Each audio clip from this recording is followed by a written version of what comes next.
This is where so-called mothers against drunk driving, they're not all mothers. They're not against drunk driving. They hate everybody younger than 21.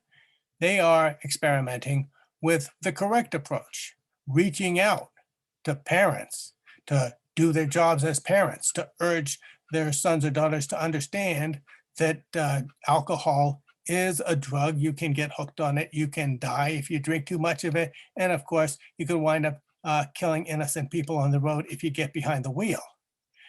This is where they're experimenting with the correct approach of the parents using their property right as owners of the place to refuse to allow alcohol drinking on their respective property.